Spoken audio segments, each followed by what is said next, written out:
Hi, I'm Aaliyah Friedman. And I am Louis Kim. And we are your co-hosts for Imperial Investment Insights podcast. Before we introduce our first guest, we want to tell you a bit about IIIP. We are Imperial Investment Society's student podcast, and our mission is helping students learn about the financial markets and helping students to land a job in finance. In order to do so, we are going to bring guests from all across the financial industry, in addition to leading researchers at Imperial. We will also be spotlighting the student analyst at Investment Society's Student Fund. Every episode, we will have a market update, stock pitch, so students can learn how to deliver one, and a different career in finance and highlighting any upcoming job opportunities. So if you're curious to learn more about the financial markets, or if you are already an expert, our podcast is the 20-minute update you won't want to miss. Welcome, and thanks for listening to IIIP. Today is January 26, 2025. We're currently coming to you from Imperial Studios in London. Hello, my name is Yujin Choi. I'm a second-year civil engineering student, and I will be doing the market update for this episode. Donald Trump's inauguration as the 47th President of the United States, which occurred on Monday, has had a huge effect on the markets.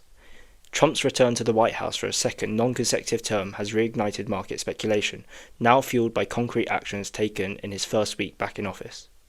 The president has already signed a flurry of executive orders aimed at deregulation across key industries and aligning with his America First policies. Among his most notable actions are the withdrawal of the United States from the World Health Organization and the rollback of environmental regulations affecting the energy and manufacturing sectors. The Dow Jones Industrial Average and the S&P 500 were up 0.8% and 0.3% respectively, while the Nasdaq Composite slipped 0.1%.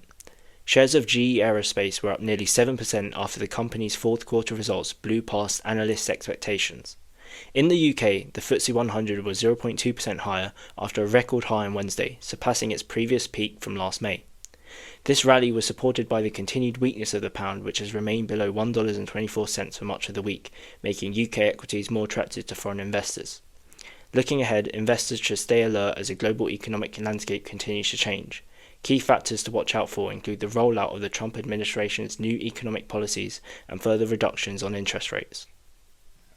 Hi, I'm Pranav Puranam, a third-year mechanical engineering student, and today I'm going to be delivering the stock pitch on Domino's Pizza.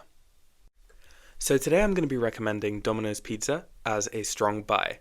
So Domino's Pizza is a company that stands out for its technology-driven approach. It uses a platform named Anywhere, an app which operates on laptops, mobiles, and even TVs, to drive EBITDA margins significantly higher than its competitors. The company's franchise-heavy model ensures steady cash flow, and it sees consistent growth, with 5% compound annual growth rate even during the 2008 financial crisis. Domino's is expanding into emerging markets, such as India. Its use of proprietary software protects the company from the high costs associated with partner platforms like Deliveroo or Uber Eats. And Domino's uses advanced data analytics and innovative pricing strategies to create a significant moat. Domino's is currently trading at a PE of 25 times, below its 5-year average. Finally, the company has strong financials, with 6% year-on-year revenue growth and 30% return on invested capital. In today's episode, we will be covering central banking. Our guest for today is Professor Jonathan Haskel. Professor Haskel has had a distinguished career in both academia and in public service. Within public service, he served as the external member of the Monetary Policy Committee at the Bank of England. He has also served as a member of the Competition and Markets Authority, where he focused on tackling monopolies in sectors such as mobile phones and airports. Additionally, he has held roles such as a member of the Financial Conduct Authority Competition Decision Committee, which regulates the UK financial markets, and as a non-executive director of the UK Statistics Authority, which is responsible for overseeing the production and publication of official statistics in the UK. Within academia, he is the professor of economics at Imperial College Business School and a leading voice on the economics of productivity and innovation. He has written several books along with his co-author, Stian Westlake, most prominently Capitalism Without Capital, The Rise of the Intangible Economy, named one of the best books of 2017 by The Economist and Financial Times, and most recently, Restarting the Future, How to Fix the Intangible Economy, both of which have been linked in the show notes. Without further ado, it's my pleasure to welcome Professor Jonathan Haskel onto IIIP. Thanks, Lewis. Thanks, Aaliyah. Thanks for having me on. It's a pleasure to be here speaking to you from South Kensington. I've had a varied career. I started off as an engineer, so very Imperial College. I was doing mechanical engineering, so I hope that doesn't make too many enemies amongst the civil engineers and the aeronautical engineers and people like that listening to this podcast. I then transferred over to economics because I thought that was kind of interesting. I've mostly been on the academic side of things. I've been at Imperial for 18 years now, but then I've interspersed that with some more what you might call technocratic jobs around sort of public service, broadly speaking, outside of the immediate academy. Now, a bit more recently, as I was on the Monetary Policy Committee of the Bank of England, we set interest rates in pursuit of an inflation target, and I just stopped doing that a few months ago, and I'm happy to say I'm back full-time at Imperial teaching. Well, that was very impressive and very interesting to know that you began your career as an engineer. So now that we have a little bit of context about your work, we'd like to jump into the educational aspects of our questions. So the first question I wanted to ask was, could you describe the broader role that central banks play in the global financial system, particularly with an angle on maintaining financial stability? Thanks, Ali. I think this is a really important question. Central banks to the world basically do two things. The first thing is, I'll come to financial stability in a minute if I may. The first thing is that many central banks are independent of government and they're tasked with keeping inflation under control. A typical inflation target is 2%. That's to say, statistical agencies collect a basket of goods that everybody is busy consuming. That's your rent, that's your phones, that's your food, that's everything, and task the central bank with attempting to keep that inflation rate at 2%. So that's one important bit of many central banks, though not all. But the other thing that central banks do, Ali, as your question says, is try to look at financial stability, or try to keep financial stability, I should say. And obviously this is just incredibly important for the society as a large, but everybody listening to this podcast. Unless you keep your money in an old sock at the end of your bed, most people have got their money in a bank of some description, and they trust those banks to give the money back when people want to go and get it, to pay their student loan, to buy themselves a drink in the evening, or buy the fine economics textbooks written by all the excellent economics writers. And so maintaining financial stability is really an integral part, I think, of kind of social cohesion. And that's what central banks are tasked by doing. And I think the interesting thing that follows from all of that is, of course, many banks are international banks. Santander Bank, for example, is a very big bank here. It's actually a Spanish bank, although it's one of the enormous banks in the UK. And so quite a lot of what central banks need to do in pursuit of financial stability is to work internationally. And so there are a whole body of international central bank cooperation agencies which try to make sure that, as I say, when you wake up in the morning, your savings are still going to be safe with whatever bank you're depositing them at. All right, since I'm also working for a Korean commercial bank for 7 years, I cannot say anymore, it's so important that central banks are. So my next question is going to be, could you then explain the primary function of Bank of England's, the Monetary Policy Committee, and its role in influencing the UK economy? Yeah, thanks, Lewis. The primary function, as your question said, alludes to the first of the two roles I was just talking about, and that is to keep inflation at a constant rate. We have had in the UK an independent central bank targeting inflation since 1997, which is comparatively recent, actually. The German bank has been independent since in between the wars. The American Federal Reserve has been independent since around the First World War, so it's a comparatively recent innovation. And the way it works is the Bank of England gets given the task, as I say, of keeping the inflation rate at 2%. And then how that's actually set up varies a lot between central banks. So the Bank of Canada, for example, who've got a similar inflation target, the governor of the Bank of Canada then decides how they're going to go about that inflation target. At the Bank of England, there's a committee of 9 people called the Monetary Policy Committee. Each individual person has a vote on how they're going to go about doing it. So it's a slightly different way of doing it. So what do we vote on? And the answer is we vote on interest rates. What the central bank does is it sets the interest rates that the central bank will pay to commercial banks who have bank accounts, as it were, at the Bank of England. And that's the sort of safest interest rate there can be. So the commercial bank, Barclays Bank, Santander Bank, have a bank account at the Bank of England. If they give the Bank of England £100, the bank will give them what's called bank rate on that. And that base rate sets all the various other rates essentially in the market, all of the other rates, what you might pay for your mortgage, what a business might pay if they go and seek a loan, are sort of markups over that safe rate to do with the amount of risk that they think they're facing. I have a bit of a follow-up question on this. So could you explain a little bit why central banks target a 2% inflation rate, and just further go into how moving around the bank rate accomplishes that? Let me unpack that question a little, because it's a good question and there's a lot of layers of it. Part of that question is, how do central banks get to the 2%?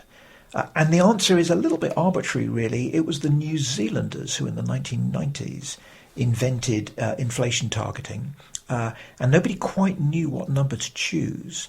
But the notion was that 2% was quite a good compromise. You might say, well, 2%, that's not inflation targeting at all, or that's targeting positive inflation. Why not 0%? And part of the reason for that is we don't measure as a statistical agency quality change very well. And so the 2% increase in prices might actually be 0% if the quality of goods is rising by around 2%. So that's one part of the question. The other part of the question is, why give central banks a 2% target? Why didn't somebody else do 2%? The Treasury could do 2%, for example. The Finance Minister could do 2%. The Prime Minister could do 2%. Or you could put it to a citizens' panel, for example, to do 2%.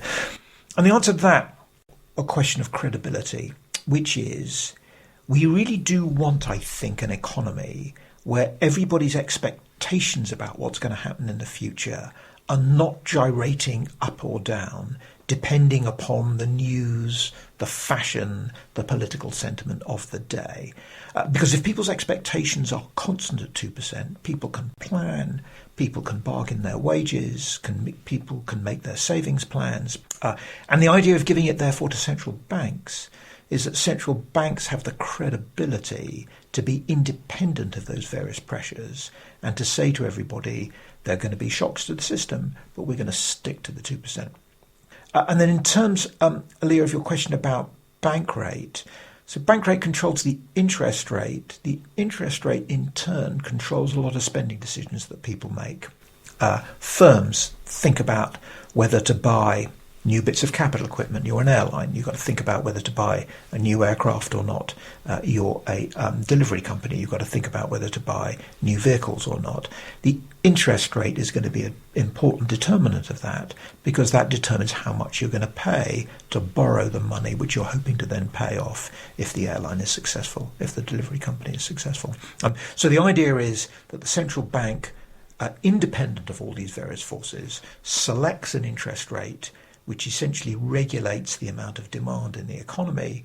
If there's too little demand, the central bank can cut the interest rate. That pumps up the economy a bit.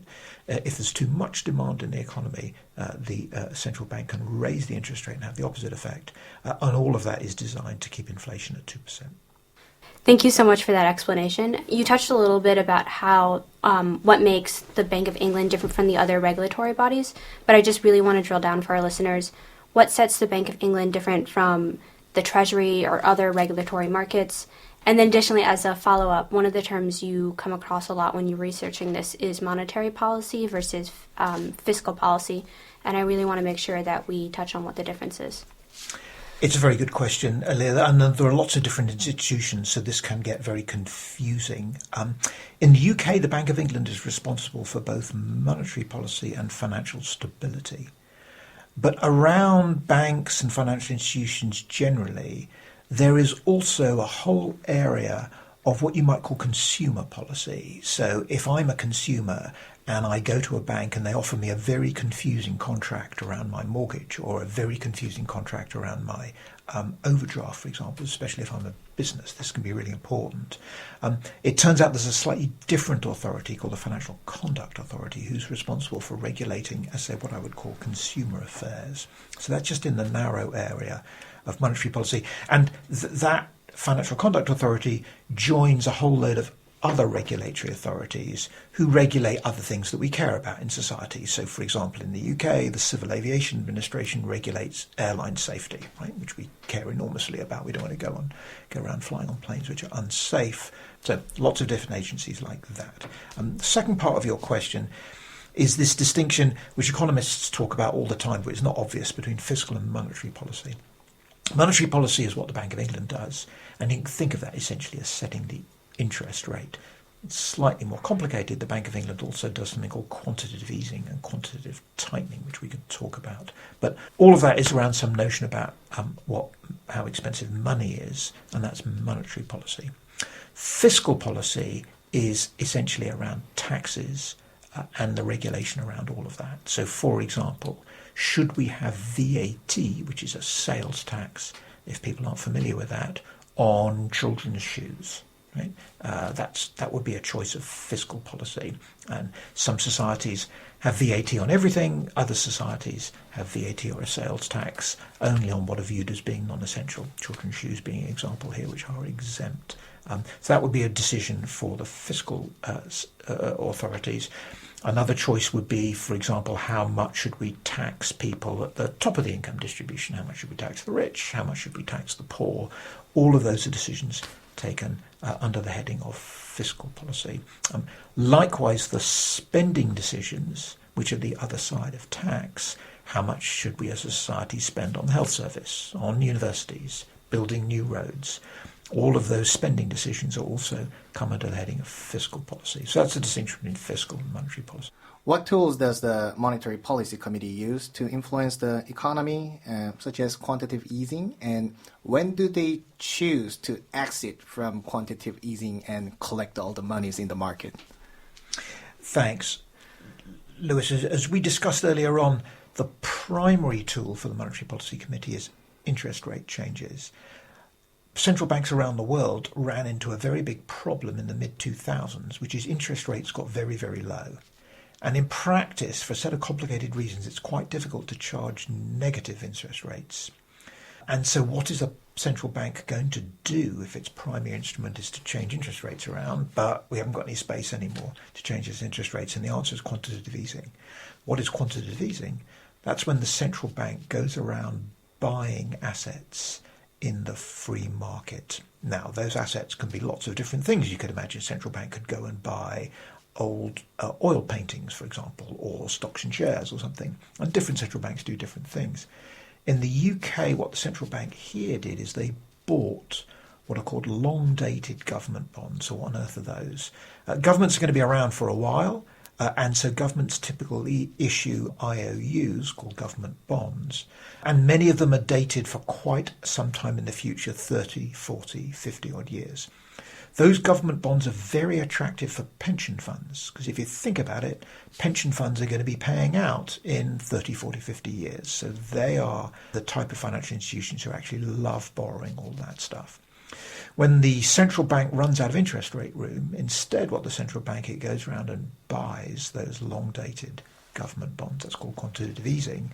And the idea then is that those pension funds then go and buy other types of assets, maybe stocks and shares, maybe long-term borrowing by companies. That pumps up the price of those assets, supply and demand.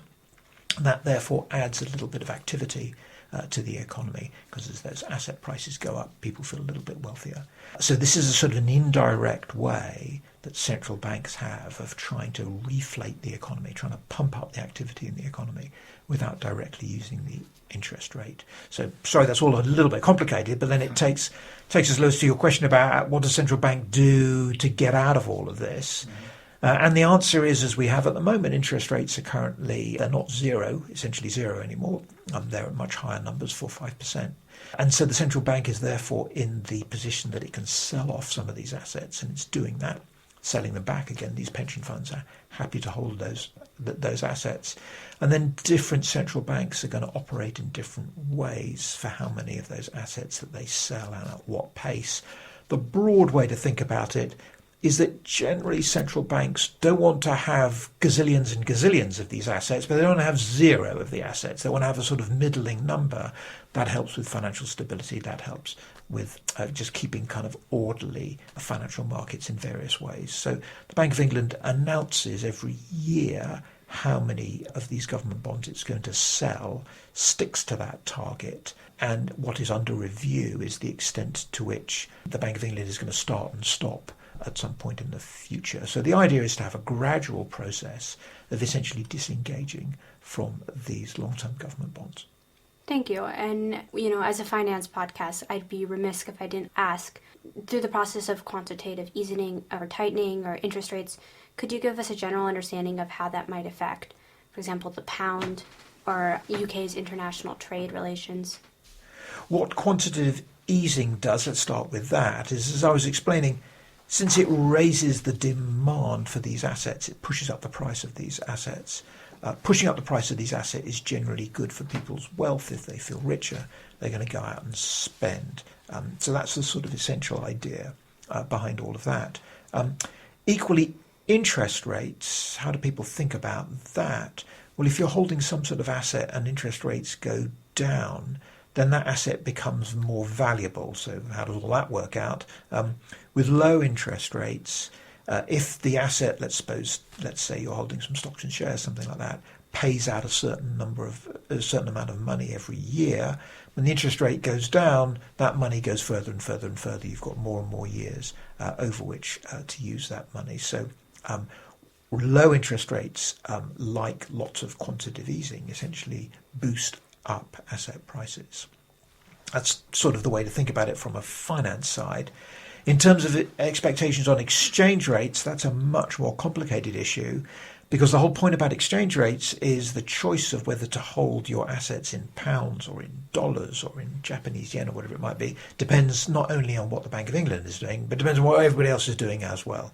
So these exchange rate changes tend to chase not the level of interest rates that any one bank is setting or the amount of quantitative easing they're doing, but the difference between the different interest rates that various banks are setting. So that's kind of a complicated question and depends upon, as I say, the stance of monetary policy, not in any one country, but in lots of different countries compared.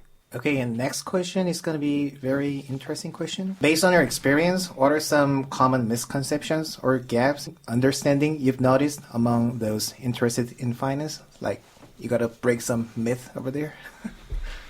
Now's your shot. Let me try two. One is, there's a lot of obsession, I think, about those interested in finance in understanding what the market is doing. And that ties you into knots, I think, because the market goes up, the market goes down, there's a lot of sentiment. Underneath it, there are going to be some fundamentals. And I guess as a paid-up economist, I sort of have to believe that many of the prices of stocks and shares and the prices of these underlying assets must at some point correspond to the fundamental prospects for these firms. So a firm like Microsoft or Tesla or Google has got very high share prices.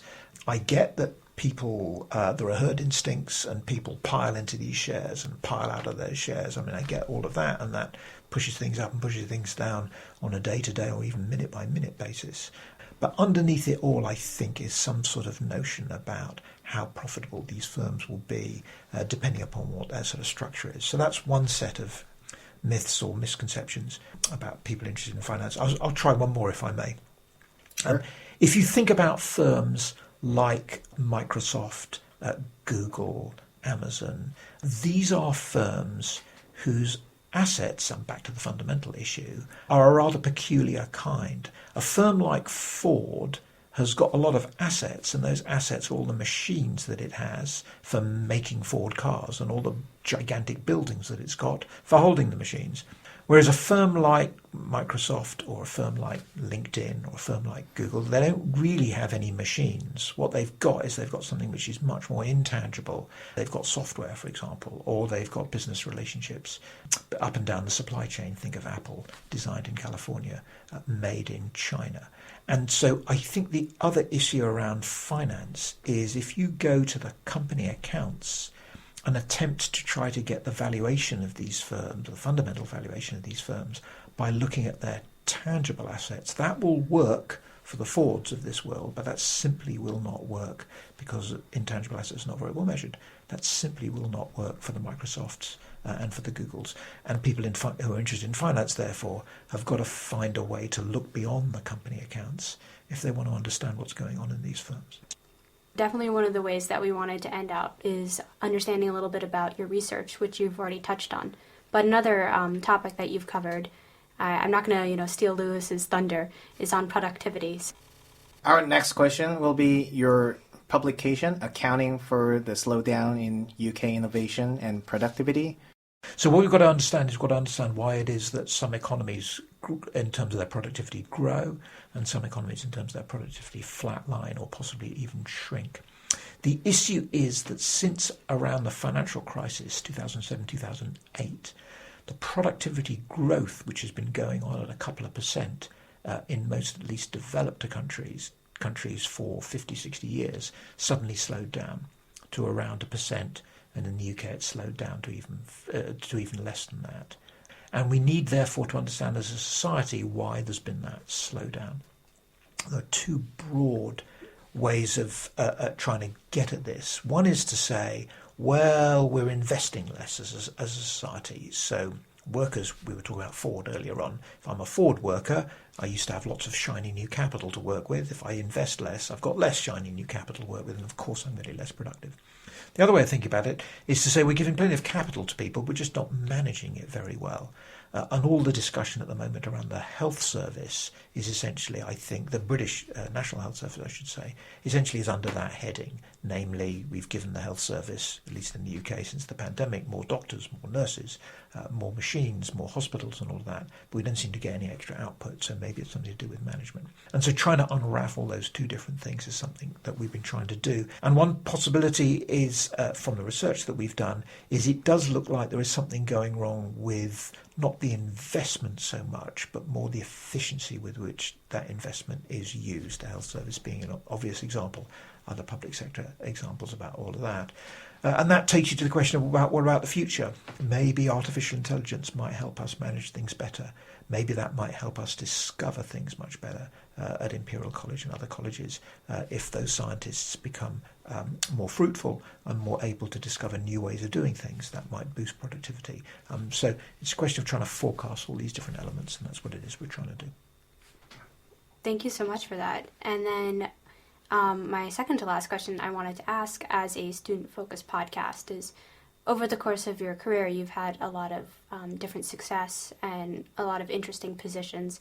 And I wanted to ask, was this part of a greater career path, or how are you going about managing your own career to where you sit today?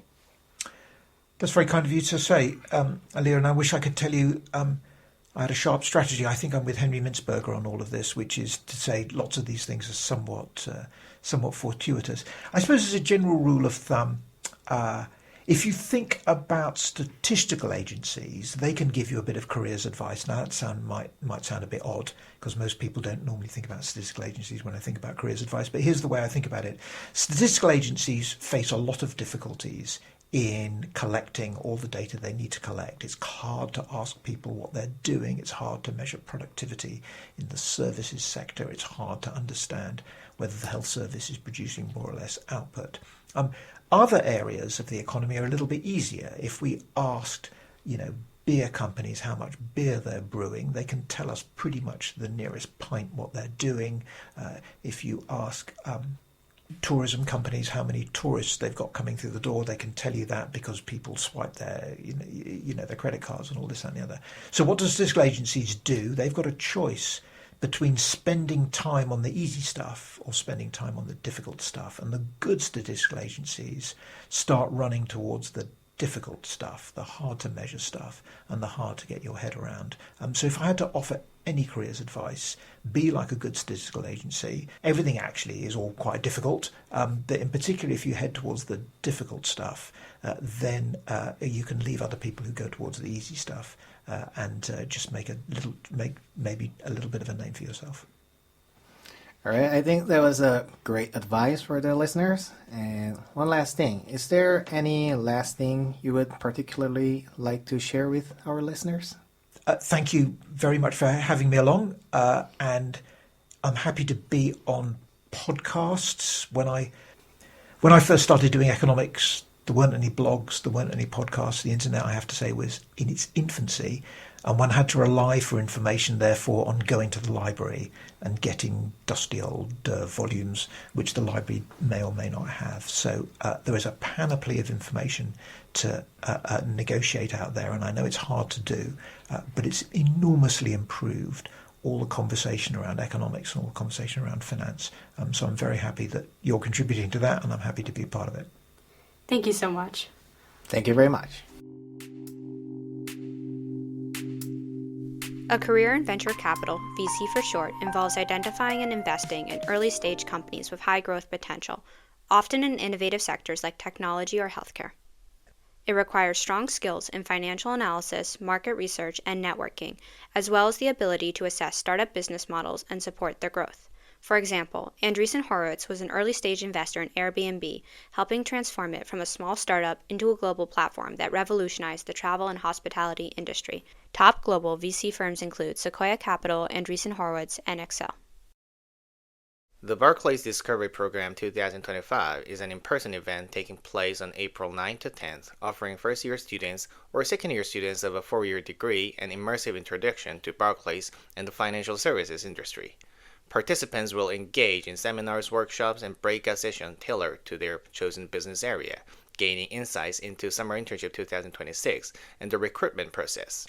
Networking opportunities include connecting with senior leaders, current graduates, and exploring Barclays' diversity, equity, and inclusion networks. On the second day, participants will have the chance to be assessed for the 2026 summer internship through evaluations. Recruitment is on a rolling basis, but it is strongly recommended to apply early. For more information, visit Barclays' career website. Thanks for listening to Triple IP. Credit to our producers, Aaliyah Friedman, Louis Kim. Head of Marketing, Samhat Raman. Juniors, Ken Zhang, Angie Zhao. Head of Scriptwriting, Alfred Choi. Juniors, Aditya Muthakumar, Kwan Lin. Head Liaison, Lucrezia Poloni. Junior, Ekaterina Vitor. Head of Audio, Isaac Chu. Junior, Cyrus Lee. Head of Sponsorship, Sami Liu and Vladimir Dmitriev. Juniors, Leo Lee, Jamila Tabet, Utkarsh Jetli. As a reminder, the purpose of this podcast is educational content. Our stock pitch is meant to showcase student research and how to perform a pitch, not to be taken as investment advice.